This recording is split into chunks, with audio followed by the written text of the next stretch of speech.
Welcome to our চলুন শুরু করা যাক আজকে রহস্য লালবাগ কেল্লাকে নিয়ে। আপনারা সবাই শুনেছেন লালবাগ কেল্লার রহস্য সম্পর্কে। বাংলাদেশে রয়েছে অসংখ্য অসংখ্য জায়গা, তার মধ্যে লালবাগ কেল্লা অন্যতম। বাংলা চীন ও ঐতিহ্য নিদর্শনগুলোর মধ্যে লালবাগ কেল্লা অন্যতম, আর তা সকলের কাছে বেশ সমাদৃত। এটি মুঘল সাম্রাজ্যের একমাত্র নিদর্শন। বাংলাদেশের প্রাচীন এই লালবাগ দুর্গ সম্পর্কে রয়েছে নানান অন্ধবিশ্বাস, গল্প কাহিনী আর কিংবদন্তি।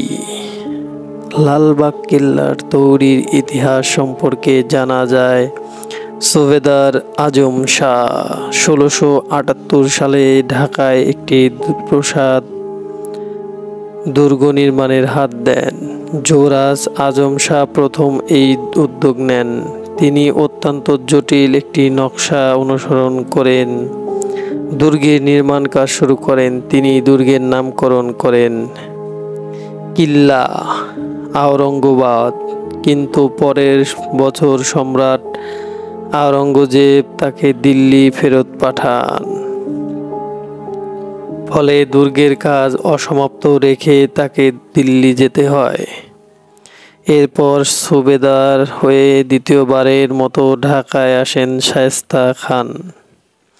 যুবরাজ আজম শাহ তাকে লালবাগ দুর্গের অসমাপ্ত কাজ শেষ করার জন্য অনুরোধ করেন।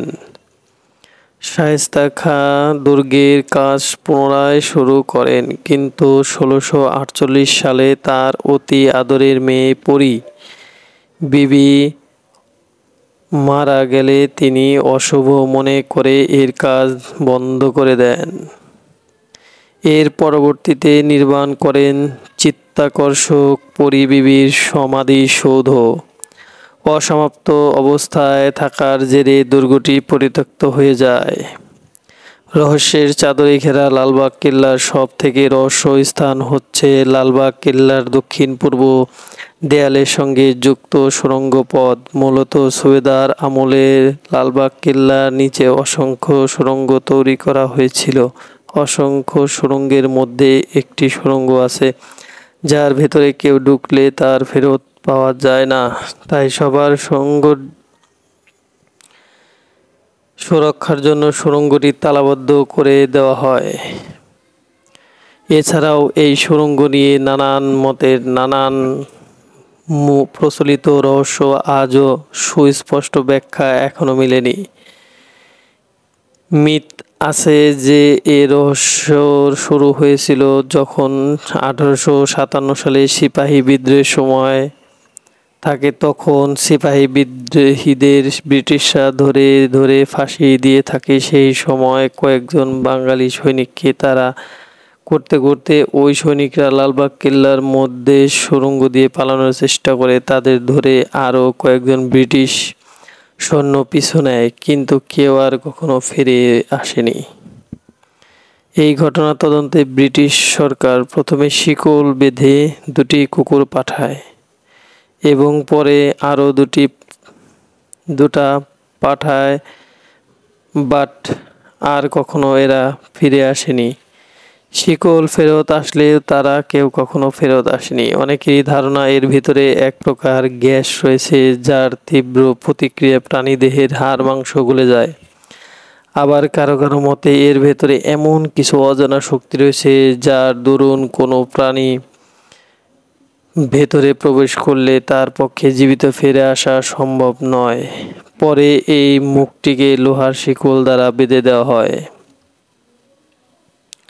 আবার এটাও মনে করা হয় যে এটা পুরোটাই ইংরেজদের বানানো গল্প। হয়তো সিপাহীদের গোপনে এখানে ফাঁসি দেওয়া হতো। মিথ তৈরি করা হয় যাতে কেউ সাহস করে সুড়ঙ্গ দিয়ে গিয়ে তার প্রমাণ না পারে।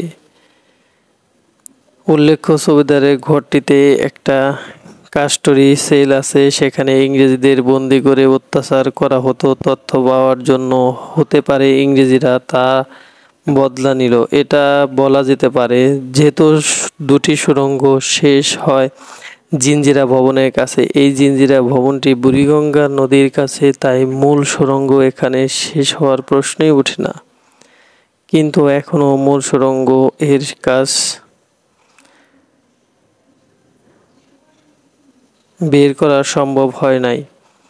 আবার লোকমুখে শোনা যায় এই সুড়ঙ্গ দিয়ে বুড়িগঙ্গা নদীতে যাওয়া যেত। সুড়ঙ্গ মুখ থেকে বেরোয় নৌকায় চড়ে জিঞ্জিরা প্রাসাদে যাওয়া যেত। এছাড়াও নদীর বাতাস অনুভবের জন্য ওই সময়ের সেনাপতিরা এই সুড়ঙ্গ পথ ব্যবহার করতেন।